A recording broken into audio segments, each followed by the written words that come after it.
आर्थिक वृद्धि एवं आर्थिक विकास, economic growth and economic development आज हमें देखना है। और यह एनईपी 2020 के बीए 4th सेमेस्टर का बहुत ही इम्पोर्टेंट एक टॉपिक है। इसको अनेक जगहों पे पूछा जाता है, अनेक एग्जाम में, नेशनल स्टेट लेवल के एग्जाम में पूछा जाता है। तो यदि इसको हम ठीक से समझ लेते हैं तो कोई भी एग्जाम में इस तरह के सवालों का आंसर हम आराम से दे सकते हैं। तो आर्थिक वृद्धि एवं विकास को समझने के लिए हम उसके मीनिंग को समझेंगे, उसका अर्थ क्या है, उसका मेजरमेंट कैसे होता है, कैसे हम कहेंगे कि आर्थिक वृद्धि हो रहा है, आर्थिक विकास हो रहा है और कितना हो रहा है, उसका मेजरमेंट किस तरह से होगा। उसको प्रभावित करने वाले यानी कि आर्थिक वृद्धि और आर्थिक विकास को प्रभावित करने वाले मुख्य रूप से कारकों को हम दो भागों में बांट के रखेंगे। एक तो आर्थिक कारक जो आर्थिक वृद्धि और आर्थिक विकास को प्रोत्साहित करते हैं, और एक अनार्थिक कारक। तो इन कारकों को भी हम अंत में समझेंगे। तो इसको आर्थिक वृद्धि और आर्थिक विकास को समझने के लिए हम इन स्लाइड्स को ध्यान से देख सकते हैं। आर्थिक वृद्धि, इकोनॉमिक ग्रोथ, आसान भाषा में समझें तो आर्थिक वृद्धि मात्रात्मक रूप से वृद्धि को दर्शाता है, यानी कि किसी भी आंकड़ों में जब मात्रा के रूप में वृद्धि हो, जैसे 100 से 200 300 हो जाए, तो इस तरह के मात्रात्मक वृद्धि को हम आर्थिक ग्रोथ कहेंगे, इकोनॉमिक ग्रोथ या आर्थिक वृद्धि कहेंगे। जैसे जीडीपी देश के संदर्भ में हम लें, अर्थव्यवस्था के संदर्भ में लें, तो GDP, GNP, per capita income जब बढ़ता है तो उसको हम कहेंगे इकोनॉमिक ग्रोथ हो रहा है। जैसे यहाँ पे दिया है उत्पादन एवं आय में समय के साथ वृद्धि, या इकोनॉमिक ग्रोथ को दिखाएगा।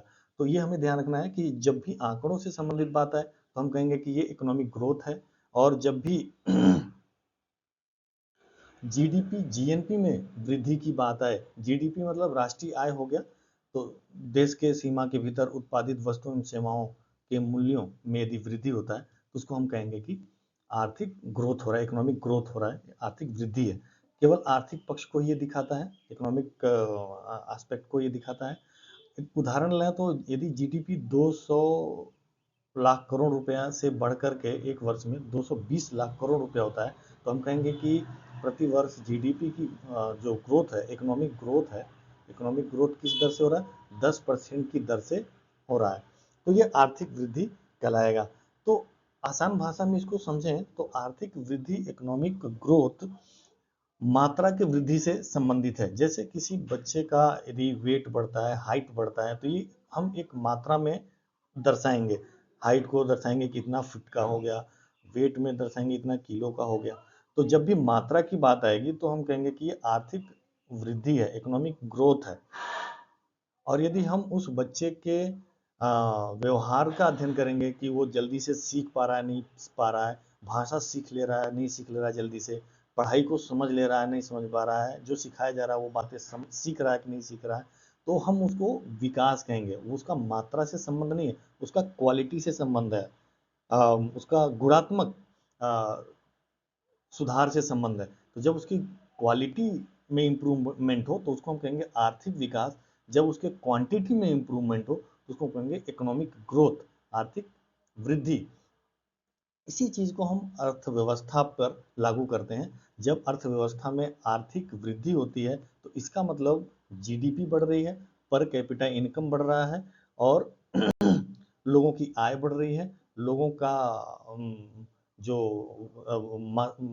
जो मासिक आय है उसमें वृद्धि हो रही है, और देश के उत्पादन की मात्रा में वृद्धि हो रही है। उत्पादन यदि मान लो $3 ट्रिलियन है तो उससे ज़्यादा हो गई, $4 ट्रिलियन हो गई, इसका मतलब इकोनॉमिक ग्रोथ हो रहा है। तो जब भी इकोनॉमिक ग्रोथ की बात है तो ये समझना है कि ये किससे संबंधित है, यह संबंधित है मात्रा में वृद्धि से, आर्थिक मात्राओं में वृद्धि से संबंधित है। अब इसको हम आगे देखते हैं कि इकोनॉमिक डेवलपमेंट क्या होता है, आर्थिक विकास क्या होता है। तो जैसा कि हमने एक बच्चे के उदाहरण से समझाया था, तो समाज के सभी क्षेत्रों में सुधार जब हो तो हम कहेंगे कि आर्थिक विकास हो रहा है। सभी क्षेत्र क्या है, तो शिक्षा के क्षेत्र में लोग साक्षर होंगे, ज़्यादा पढ़े लिखे हो रहे हैं, स्वास्थ्य के क्षेत्र में रोजगार के क्षेत्र में लोगों को रोजगार मिलना है, रोजगार मिलेगा तो उनकी जो क्वालिटी ऑफ लाइफ है, जीवन का गुणवत्ता है वो बढ़ेगा।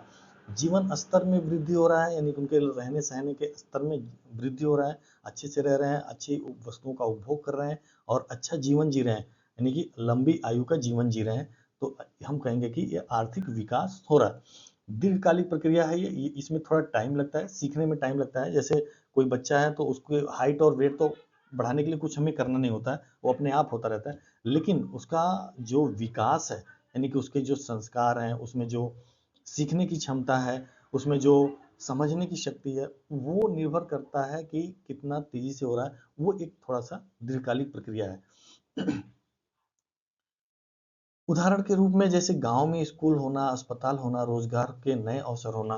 तो गांव में जब स्कूल खुल रहे हों, स्कूल में टीचर हों, स्कूल में बच्चे पढ़ने जा रहे हों, अस्पताल हो, लोगों को कोई भी बीमारी हो तो लोगों को उसके लिए दवा मिल जाए, तो ये चीज़ें बताती हैं कि आर्थिक विकास हो रहा है। तो आर्थिक विकास बिल्कुल दूसरा एस्पेक्ट को कवर करता है। आर्थिक वृद्धि अर्थव्यवस्था की बिल्कुल दूसरे एस्पेक्ट को कवर करती है। आर्थिक विकास हो तो कोई जरूरी नहीं है कि आर्थिक वृद्धि भी हो रही हो। आर्थिक वृद्धि हो रही है, इसका अर्थ यह है आर्थिक विकास जब भी होगा तो उसमें आर्थिक वृद्धि होगी ही होगी, ये मान लिया जाता है। लेकिन आर्थिक वृद्धि हो तो इसके जरूरी नहीं है कि लोगों का आर्थिक विकास भी हो रहा हो, यानी कि शिक्षा स्वास्थ्य भी बढ़ा हो। किसी के पास उदाहरण के लिए किसी के पास बहुत ज़्यादा पैसे आ सकते हैं, लेकिन उस परिवार में जो शिक्षा है, स्वास्थ्य है, हो सकता है उस परिवार में स्वास्थ्य का स्तर खराब हो, लोग दारू पीते हों, सिगरेट पीते हों, अन्य व्यसन का उपयोग करते हों और उनकी भाषाएं ठीक ना हो, संस्कार ठीक ना हो, वो लोगों से उनकी जो व्यवहार है वो सही ना हो। तो इसका मतलब ये है कि उसमें आर्थिक वृद्धि हुआ, उस परिवार में जो प्रति व्यक्ति आय है और जो ग्रोथ है, जो धन और संपत्ति का ग्रोथ है, ढेर सारे जमीन आ गए, ढेर सारे संपत्ति हो गई, गाड़ी मोटर और बैंक बैलेंस आ गया, तो ये तो आर्थिक वृद्धि हो गया मात्रा के रूप में। लेकिन विकास, जो संस्कार होना था, स्वस्थ जीवन जीना था, साक्षरता आना था, वो नहीं आया। तो इसका मतलब कि वो परिवार विकास नहीं किया, केवल ग्रोथ किया, इकोनॉमिक ग्रोथ किया, इकोनॉमिक डेवलपमेंट नहीं किया। जैसे ठोक देंगे कट्टा कपार में, आइए ना हमारा बिहार में, तो इकोनॉमिक ग्रोथ हो गया लेकिन डेवलपमेंट नहीं हुआ, अभी भी वहाँ कट्टा दागने की बात हो रही है। तो इसका मतलब ये है कि जब इकोनॉमिक ग्रोथ हो तो साथ में जरूरी है कि इकोनॉमिक डेवलपमेंट हो। तो इसीलिए जब आप नेताओं के भाषण सुनते होंगे, भाषण, तो वो आर्थिक ग्रोथ की बात नहीं करते हैं। किसी नेता को नहीं सोचते हो कि हम आर्थिक वृद्धि करेंगे, आप कहेंगे कि हम विकास करेंगे। तो चालाक होते हैं नेता, वो ऐसी चीज को पकड़ते हैं जिसमें सब आ जाए और आप खुश हो जाएं। तो विकास में आर्थिक वृद्धि ऑलरेडी आ जाएगी, क्योंकि जब शिक्षा स्वास्थ्य रोजगार तभी अच्छा होगा जब आर्थिक वृद्धि होगी, जब पैसे आएंगे और जीडीपी बढ़ेगी, पीसीआई बढ़ेगी, पर कैपिटा इनकम बढ़ेगा। तो आर्थिक विकास होने का मतलब आर्थिक वृद्धि तो हो ही जाएगा। लेकिन आर्थिक वृद्धि में जरूरी नहीं है कि आर्थिक विकास हो। आर्थिक विकास में आर्थिक वृद्धि शामिल होगा ऑटोमेटिक, लेकिन आर्थिक वृद्धि में आर्थिक विकास शामिल हो ये जरूरी नहीं है। इनका कुछ मुख्य अंतर क्या है, इसको देख लेते हैं कि आर्थिक वृद्धि और आर्थिक विकास में क्या क्या अंतर है। तो परिभाषा के आधार पर हम देखें तो हम ये कह सकते हैं कि जीडीपी जीएनपी में जब वृद्धि हो, मात्रात्मक रूप में वृद्धि हो, तो उसको हम कहेंगे ये आर्थिक वृद्धि होगा। और जब जीवन स्तर में सुधार हो, लोगों के रहन सहन में अच्छा रहन सहन हो, अच्छा स्वस्थ जीवन हो, तो उसको हम कहेंगे आर्थिक विकास हो रहा है।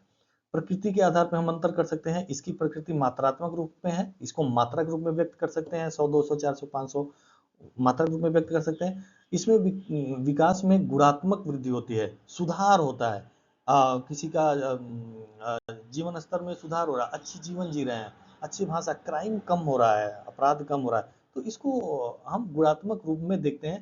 हालांकि मात्रा को शामिल इसमें भी किया जा सकता है। मापदंड क्या क्या है, तो जीडीपी जीएनपी मापदंड है आर्थिक वृद्धि के। यदि जीडीपी जीएनपी में वृद्धि हो रहा है तो हम कहेंगे कि आर्थिक वृद्धि हो रहा है। आर्थिक विकास का क्या मापदंड है, तो इनके यदि लोगों में साक्षरता दर बढ़ रहा है, स्वास्थ्य का स्तर बढ़ रहा है, तो हम कहेंगे कि इसमें आर्थिक विकास हो रहा है लोगों में। समय, ये अल्पकाल से संबंधित है, हम प्रतिवर्ष बल्कि तिमाही निकाल सकते हैं कि आर्थिक वृद्धि हो रहा है कि नहीं हो रहा है, कितना प्राइमरी सेक्टर में ग्रोथ हुआ, कितना सेकेंडरी सेक्टर में, टर्शियरी सेक्टर में कितना ग्रोथ हुआ। लेकिन आर्थिक विकास का जो प्रक्रिया है वो दीर्घकालिक है। लोगों में धीरे धीरे शिक्षा का, जागरूकता का, स्वस्थता का, जागरूकता का, जैसे हम अभी नशा मुक्ति अभियान चलाएं तो उसका असर धीरे धीरे होगा। लोग धीरे धीरे समझेंगे कि हाँ, हम सिगरेट पियेंगे तो उसे कैंसर हो सकता है, हम शराब पियेंगे तो उसे कैंसर हो सकता है। ये धीरे धीरे जागरूकता फैलेगा तब लोग समझ पाते हैं। उद्देश्य में अंतर है, दोनों के ऑब्जेक्टिव्स में अंतर है। आर्थिक वृद्धि का ऑब्जेक्टिव है सीधा उत्पादन बढ़ाना। इससे ये मतलब नहीं है कि आप कितना अच्छा बोलते हैं, कितना अच्छा आपका संस्कार है, आप किसी को कितना अच्छा रिस्पेक्ट करते हैं, अपने देश के बुद्धिजीवी वर्ग को रिस्पेक्ट करते हैं कि नहीं करते हैं, गुरु का रिस्पेक्ट करते हैं। इसका इससे कोई लेना देना नहीं है, बस पैसा बढ़ना चाहिए, बैंक में पैसे आने चाहिए। आप देखते होंगे कि लोग, किसी किन्हीं लोगों के पास बैंक में लाखों लाख रुपए रहते हैं, लेकिन उन्हें बोलना नहीं आता है, उन्हें किसी के ठीक से बात नहीं करने आता है। तो वो चीज़ें हैं। आर्थिक विकास उसी चीज़ को ठीक करता है कि आपको एक संस्कार मिले, एक आप जो उचित व्यवहार है वो आप सीखें, अच्छा स्वस्थ जीवन जिए, आप किसी गलत व्यसन में ना पड़े। तो ये आर्थिक विकास परिभाषित करता है। जीवन स्तर में सुधार करना, ये आर्थिक विकास करेगा। तय आर्थिक वृद्धि एवं विकास को कौन कौन से ऐसे कारक हैं जो प्रभावित करते हैं, ये हम देखने वाले हैं। हमने दो भागों में इसको बांटा है। एक तो आर्थिक कारक में, एक आर्थिक कारक होते हैं और दूसरा अनार्थिक कारक होते हैं। ये दो तरह के कारक हैं, इसको हम वन बाय वन करके आगे देख सकते हैं कि आर्थिक कारक है, इकोनॉमिक फैक्टर क्या क्या हैं जो प्रभावित करते हैं आर्थिक वृद्धि और विकास को। जैसे पहला है पूंजी निर्माण, ये सबसे बड़ा कारक है, पूंजी निर्माण। और ये सीधे सीधे आर्थिक वृद्धि को बढ़ाता है। जिस देश में जितना ही पूंजी निर्माण ज्यादा हो, पूंजी निर्माण क्या होता है, कैपिटल फॉर्मेशन क्या होता है, किसे कहते हैं, तो कैपिटल फॉर्मेशन जो उत्पादन की क्षमता को बढ़ाता है, जैसे उत्पादन की करने वाले मशीनों को बढ़ाना, सड़कें, बिजली ज़्यादा से ज़्यादा उत्पादन करना, ये सारे जो इंफ्रास्ट्रक्चर की चीज़ें हैं, ये सब उत्पादन को सीधे सीधे बढ़ाते हैं। तो जिस देश में जितना ही अच्छी मशीनें होंगी, अच्छा कैपिटल फॉर्मेशन होगा, वो देश उतना ही अधिक उत्पादन वृद्धि कर पाएगा, जीडीपी जीएनपी उतना ही ज़्यादा बढ़ा पाएगा। तो ये सीधे सीधे आर्थिक वृद्धि को बढ़ाने वाली चीजें हैं। जो आर्थिक कारक है ये सीधे आर्थिक वृद्धि को प्रभावित करता है। आर्थिक विकास को भी प्रभावित करता है, लेकिन वो इनडायरेक्टली, क्योंकि आर्थिक वृद्धि होगा तो आर्थिक विकास भी होगा ही होगा। श्रम शक्ति जितनी अच्छी होगी जिस देश में, उतना ही ज्यादा आर्थिक विकास और वृद्धि होगा। तो ह्यूमन रिसोर्सेज और स्किल्ड, इसमें यदि हम जोड़ दें स्किल्ड, कुशल श्रम शक्ति जितनी ज़्यादा होगी, आर्थिक वृद्धि उतना ही ज़्यादा होगा। तो जितना ही ज़्यादा श्रम शक्ति, उतना ही ज़्यादा आर्थिक विकास और आर्थिक वृद्धि होगा। प्राकृतिक संसाधन दो तरह के होते हैं, एक तो धरती के ऊपर और एक धरती के नीचे। धरती के नीचे तमाम खनिज पदार्थ, तेल पाए जाते हैं, गैस पाए जाते हैं, जिनका हम आर्थिक विकास में उपयोग करते हैं, हम दैनिक जीवन में उपयोग करते हैं अपने, हम सबको पता है। और धरती के ऊपर जो तमाम प्राकृतिक संसाधन है, जल, जंगल, तो खेती के लिए जमीन, तो ये सब संसाधन जितनी ही ज़्यादा मात्रा में और अच्छी क्वालिटी में होगा, उतना ही आर्थिक वृद्धि और आर्थिक विकास दोनों अच्छा होगा। ये स्वाभाविक सी बात है। तकनीकी प्रगति, टेक्नोलॉजिकल प्रोग्रेस, आज के समय में टेक्नोलॉजिकल प्रोग्रेस, तकनीकी प्रगति सबसे महत्वपूर्ण योगदान करता है देश के विकास में। तकनीकी प्रगति जितनी ज़्यादा ही होगी, यानी कि जितनी अच्छी तकनीकी, जैसे आजकल एआई आ गया है, आर्टिफिशियल इंटेलिजेंस आ गया, उसके पहले कंप्यूटर आया, उसके पहले और अच्छी मशीन और उसके साथ टेक्नोलॉजी। पहले 10 लोग मिल करके सड़क को बनाते थे, अब एक जेसीबी आ गया, वो पत्थर को हटा देता है। तो टेक्नोलॉजी जितनी अच्छी आएगी, और हमारे देश में टेक्नोलॉजी सबसे पिछड़ी चलती है, ये कहने में मुझे संकोच नहीं हो रहा, क्योंकि अच्छी टेक्नोलॉजी खासकर जो उत्पादन के क्षेत्र में, कंस्ट्रक्शन के क्षेत्र में, वो विशेषकर विकसित देशों में आती है, और वो टेक्नोलॉजी का ज़्यादा ज़्यादा उपयोग करते हैं। वहाँ की जनसंख्या कम है, तो पूंजी प्रेरित तकनीकी टेक्नोलॉजी का ज़्यादा उपयोग करके उत्पादन को बढ़ाते हैं। तो हमें ये देखना होगा कि हम अच्छी टेक्नोलॉजी और टेक्नोलॉजी में आगे रहें। हम हमेशा उनसे टेक्नोलॉजी खरीदते हैं जो वो टेक्नोलॉजी 10 साल पहले यूज कर लिए होते हैं, वो हमारे यहाँ आता है, फिर हम उसका उपयोग करते हैं। तो हमें गवर्नमेंट को टेक्नोलॉजी पे पैसा खर्च करना चाहिए और टेक्नोलॉजी को ज़्यादा से ज़्यादा प्रगति करना चाहिए। पूंजी की उपलब्धता, पूंजी की जितना ही ज़्यादा जिस देश में कैपिटल होगा उतना ही ज़्यादा उस देश में कैपिटल फॉर्मेशन होगा। तो पूंजी आती कहाँ है? तो पूंजी आती है सेविंग से। सेविंग कहाँ से आती है? सेविंग आती है आय से। आय कहाँ से आती है? आय आती है रोजगार से। रोजगार कहाँ से आता है? एम्प्लॉयमेंट से। एम्प्लॉयमेंट कहाँ से आता है? आउटपुट से। आउटपुट कहाँ से आता है? कैपिटल फॉर्मेशन से। ठीक है, तो ये सारी चीजें एक दूसरे से जुड़ी हुई हैं। तो इसलिए औद्योगिकरण जरूरी है। जितना ही ज्यादा औद्योगिकरण होगा, इंडस्ट्रियलाइजेशन होगा, उतना ही ज्यादा लोगों को रोजगार मिलेगा। लोगों को रोजगार मिलेगा तो उनकी आय बढ़ेगी। आय बढ़ेगी तो सेविंग बढ़ेगी। सेविंग बढ़ेगी तो कैपिटल फॉर्मेशन होगा। पूंजी की उपलब्धता बढ़ेगी। पूंजी की उपलब्धता बढ़ेगी तो इससे एक और चीज होगा कि इन्वेस्टमेंट बढ़ेगा, निवेश बढ़ेगा। और निवेश ही औद्योगिकरण को बढ़ावा देगा, क्योंकि लोग पूंजी अपना लगाएंगे और नए नए उद्योगों की स्थापना करेंगे तो लोगों को उसमें ज़्यादा रोजगार मिलेगा। तो ये आर्थिक कारक थे जो प्रभावित करते हैं। अनार्थिक कारकों को देखते हैं। शिक्षा का स्तर जितना ही ज़्यादा होगा, आर्थिक विकास उतना ही ज़्यादा होगा। शिक्षा का स्तर, अब इसमें हम देखेंगे कि अनार्थिक कारक मुख्य रूप से किससे संबंधित है? आर्थिक विकास से संबंधित है। अनार्थिक कारक किससे संबंधित है? आर्थिक विकास से। नॉन इकोनॉमिक फैक्टर आर्थिक विकास को सीधे प्रभावित करती है, आर्थिक वृद्धि को भी बढ़ाती है, दोनों को बढ़ाती है, लेकिन डायरेक्ट रूप से आर्थिक विकास को प्रभावित करता है। शिक्षा का स्तर जितना ही ज़्यादा होगा, आर्थिक विकास उतना ही ज़्यादा होगा। लोग समझदार होंगे, क्राइम कम होगा, ज़्यादा मेहनत करेंगे, तो इससे देश में समरसता फैलेगा और उत्पादन को बढ़ावा मिलेगा। स्वास्थ्य सेवाएं जितनी ज़्यादा होंगी, लोग उतना ही स्वस्थ रहेंगे और लोगों का जो कार्य करने की क्षमता है वो ज़्यादा आएगा। स्वस्थ रहेंगे तो ज़्यादा कार्य करेंगे, तो जीडीपी में ज़्यादा योगदान कर पाएंगे। जीडीपी बढ़ेगी तो पर कैपिटा इनकम बढ़ेगा, प्रति व्यक्ति आय बढ़ेगी। राजनीतिक स्थिरता बहुत जरूरी है देश में यदि आए दिन आंदोलन और आए दिन सरकारें बदलती रहती हैं, तो इससे जो पूंजीपति है या विदेशी निवेशक है, वो घबराता है कि उसकी पूंजी पड़े और कहीं ऐसा ना हो कि राजनीति का शिकार हो जाए और उसकी जो सारा पूंजी है वो सब डूब जाए। तो जितनी राजनीतिक स्थिरता रहती है, उतना ही वह देश विकास करता है और आगे बढ़ता है। कानून और व्यवस्था, लॉ एंड ऑर्डर जितना ही अच्छा होगा। अब ऐसा नहीं कि कोई मेहनत करके कमा रहा है, उसके घर में लूट लिया गया, घुस करके मार दिया गया, क्राइम हो गया, तो ये इससे क्या होगा कि लोगों को आगे बढ़ने की जो इच्छा है वो कमजोर होगी। तो कानून और व्यवस्था होना बहुत जरूरी है ठीक से।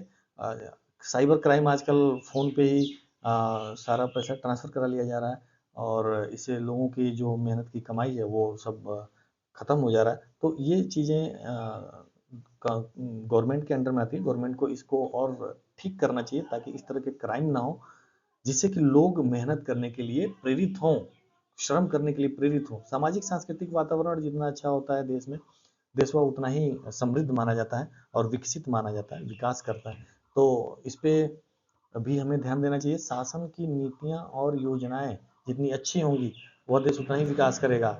सरकार की जितनी अच्छी नीति आएगी, शिक्षा की नीति, स्वास्थ्य की नीति, रोजगार की नीति जितना अच्छी आएगी, गांव के विकास की नीति जितना अच्छी आएगी, बनेगी और वो लागू होगी जमीन पे, उतना ही वह देश ज़्यादा से ज़्यादा विकास करेगा और विकसित होगा।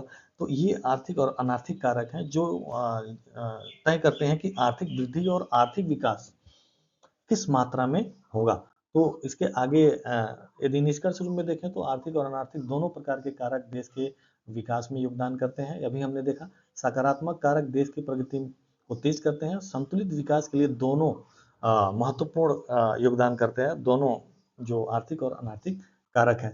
अब थोड़ा हम ये देखेंगे कि इसका मेजरिंग कैसे करें, इकोनॉमिक ग्रोथ और इकोनॉमिक डेवलपमेंट का हम मेजरमेंट कैसे करें, कैसे हम तय करेंगे कि आर्थिक वृद्धि हो रही है या आर्थिक विकास हो रहा है। तो इसके लिए हम देखते हैं कि आर्थिक वृद्धि का जो मापदंड है वो है सकल घरेलू उत्पाद। देश के अंदर एक वर्ष में सभी वस्तुओं एवं सेवाओं का जो मूल्य है वो कितना है और कितना बढ़ रहा है। अभी हमने शुरुआत के उदाहरण में देखा कि 200 डॉलर से बढ़कर 220 लाख डॉलर हो जाता है, 200 लाख डॉलर से बढ़कर 220 लाख डॉलर हो जाता है। तो हम कहेंगे कि 10% की वृद्धि हुई। प्रति व्यक्ति आय, प्रति व्यक्ति आय निकालने के लिए हम जीडीपी में जनसंख्या का भाग दे देते हैं। राष्ट्रीय आय, जीडीपी राष्ट्रीय आय, राष्ट्रीय आय में जब हम पॉपुलेशन से भाग दे देंगे, कुल जनसंख्या से हम भाग दे देंगे, तो ये हमें बता देगा कि पर कैपिटा इनकम क्या है, प्रति व्यक्ति आय क्या है। यह औसत आय को भी दिखाता है, यही प्रति व्यक्ति आय ही औसत आय हुआ। तो ये यदि बढ़ रहे हैं तो ये आर्थिक वृद्धि को दर्शाते हैं। ये आंकड़े में हम निकाल लेंगे, यदि 1 लाख रुपए से बढ़ करके 1.25 यानी कि 1.25 लाख रुपए हो जाए तो हम कहेंगे कि प्रति व्यक्ति आय में 25% की वृद्धि हुई। तो यह मात्रा के रूप में शुरू में ही हमने बताया कि इकोनॉमिक ग्रोथ मात्रा से संबंधित है, आर्थिक वृद्धि मात्रा से संबंधित है। यदि मात्रा में वृद्धि होगी तो आर्थिक वृद्धि कहलाएगा। आर्थिक आंकड़ों का मात्रा के रूप में बढ़ना ही आर्थिक वृद्धि को बताता है। तो सकल घरेलू उत्पाद जीडीपी, सकल राष्ट्रीय उत्पाद कैसे कहते हैं, तो जीडीपी में हम विदेशों से प्राप्त आय को, शुद्ध आय को यदि हम जोड़ दें, यानी कि एक्स माइनस एम को हम यदि जोड़ दें तो ये जीएनपी हो जाएगा, जीएनपी हो जाएगा, यही राष्ट्रीय उत्पाद होगा। तो बल्कि ये जो जीडीपी है ये जीएनपी यहाँ लिख सकते हैं, जीडीपी में भाग देते हैं। तो आंकड़ों के रूप में बढ़ना आर्थिक वृद्धि कहलाएगा। और आर्थिक विकास को मापने का क्या मापदंड है, तो मानव विकास सूचकांक एचडीआई, ह्यूमन डेवलपमेंट इंडेक्स, जो बताता है कि शिक्षा, स्वास्थ्य और प्रति व्यक्ति आय में कितना सुधार हो रहा है, कितना बढ़ रहा है, यह एक रिपोर्ट जारी करता है, पूरे विश्व का के देशों के लिए जारी करता है। तो वो उसमें हम देख सकते हैं कि हमारा पोजीशन क्या है, किस रैंक पे है। तो वो बताता है कि आपका आर्थिक विकास हो रहा है या नहीं हो रहा है, हुआ है या नहीं हो रहा है। गरीबी दर, यदि देश में गरीबी ज़्यादा बढ़ रहा है तो हम कहेंगे आर्थिक विकास कम हो रहा है। रोजगार दर, कार्यरत जनसंख्या का अनुपात, वर्कशील पॉपुलेशन का अनुपात यदि बढ़ रहा है तो हम कहेंगे कि आर्थिक विकास हो रहा है। तो मुख्य रूप से इसका क्या है, शिक्षा का स्तर, स्वास्थ्य, प्रति व्यक्ति आय और प्रत्याशित आय, जीवन की अवधि, जीवन की आयु कितनी बढ़ रही है। तो ये सभी चीज़ों में यदि व्यक्ति साक्षर हो रहे हैं, सभी साक्षरता दर बढ़ रही है, जैसे अभी 74% साक्षर लोग हैं देश में, यदि ये बढ़कर 80% होता है, 90% होता है तो हम कहेंगे कि आर्थिक विकास हो रहा है। स्वस्थ जीवन जीते हैं यदि लोग 100 साल जीते हैं या उससे अधिक वर्ष जीते हैं। अभी हमारे देश में जो एक्सपेक्टेड एज है वो कितना है, वो 70 से 80 के बीच में है। तो जबकि अन्य देशों में, रूस में, जापान में या और स्विट्जरलैंड, नॉर्वे, स्वीडन में लोग 150 वर्ष जीते हैं। तो इसका मतलब कि अभी हम आर्थिक विकास में पीछे हैं तुलना के रूप में। लेकिन यदि हम 100 वर्ष जीने लगते हैं तो हम कहेंगे आर्थिक विकास कर रहे हैं, निरपेक्ष रूप से तो हम ये कह ही सकते हैं। ऊपर से रोजगार का दर, यदि रोजगार मिल जा रहा है, सभी लोगों को रोजगार दर बढ़ रहा है, रोजगार लोगों को मिल रहा है, लोग काम कर रहे हैं, तो आर्थिक विकास हो रहा है। गरीबी दर में सुधार हो रहा है, गरीबी नीचे आ रही है, गरीबी से लोग बाहर निकल रहे हैं, तो इसको हम कहेंगे कि आर्थिक विकास हो रहा है। लैंगिक समानता, यदि आज भी महिलाओं और पुरुष में भेद किया जाता है, लड़का लड़की में भेद किया जाता है, तो हम कहेंगे कि ये आर्थिक विकास नहीं हो रहा है। और यदि सभी पुरुषों को जितनी अवसर मिल रहे हैं उतना ही अवसर महिलाओं को भी मिल रहा है, हर क्षेत्र में महिलाएं भी काम कर रही हैं, जैसा कि आजकल हम देख रहे हैं हर क्षेत्र में महिलाएं काम कर रही हैं, हर क्षेत्र में आगे बढ़ रही हैं। अब धीरे धीरे सुधार हो रहा है, तो हम कहेंगे कि आर्थिक विकास हो रहा है। जीवन स्तर का सूचकांक, सबको घर मिलना, स्वास्थ्य सबका अच्छा होना, स्वच्छता, साफ सुथरा रहना, जीवन स्तर काफ़ी अच्छा होना, आदि सुविधाओं का लोगों के पास जब उपलब्धता बढ़ती है तो हम कहेंगे कि आर्थिक विकास हो रहा है। तो ये सारी चीज़ें आर्थिक विकास को तय करती हैं। तो निष्कर्ष रूप में हम कह सकते हैं कि आर्थिक वृद्धि को आंकड़ों और प्रतिशत में हम व्यक्त करते हैं, जैसे जीडीपी, जीएनपी, प्रति व्यक्ति आय, पर कैपिटा इनकम आदि। आर्थिक विकास मानव जीवन की गुणवत्ता और सुविधाओं पर आधारित है। जीवन में जितना ही, जैसे अब ऐसा नहीं कि समाज में लूटपाट है और अपराध है तो हम कहेंगे आर्थिक विकास नहीं है। यदि लोग साक्षर नहीं है, लोग आज भी लड़ते झगड़ते ज़्यादा हैं, लोग आज भी स्वस्थ जीवन नहीं जी पाते हैं, उनको जीवन की जो उम्र है वो कम है, तो हम कहेंगे कि आर्थिक विकास नहीं है। दोनों को समझने के लिए अलग अलग मापदंड जरूरी हैं और इसलिए हम दोनों को अलग अलग मानदंडों से मापते हैं। जैसे आर्थिक वृद्धि को, इकोनॉमिक ग्रोथ को हम जीडीपी, जीएनपी या प्रति व्यक्ति आय के आंकड़ों से, कितने दर से वृद्धि हुआ, कितना दर से पर कैपिटा इनकम बढ़ा, तो वो आर्थिक वृद्धि में हम रखते हैं। और जब हम देखते हैं कि लोगों का स्वास्थ्य बढ़ रहा है कि नहीं बढ़ रहा है, लोग जीवन की गुणवत्ता, अच्छी चीज़ों का उपयोग कर रहे हैं कि नहीं कर रहे हैं, और जीवन स्तर में सुधार हो रहा है कि नहीं हो रहा है, उनकी सुविधाएं, सुख सुविधाएं बढ़ रही कि नहीं है, उनके पास घर है कि नहीं है, कपड़ा है कि नहीं है, गाड़ी है कि नहीं है, इसमें वृद्धि हो रही कि नहीं हो रही है। तो इसको हम कहेंगे कि आर्थिक विकास हो रहा है। Thanks for watching. वीडियो को ध्यान से देखने के लिए धन्यवाद। आगे और ऐसे ही वीडियो बनाएंगे जिसे आप लोग देखते रहेंगे।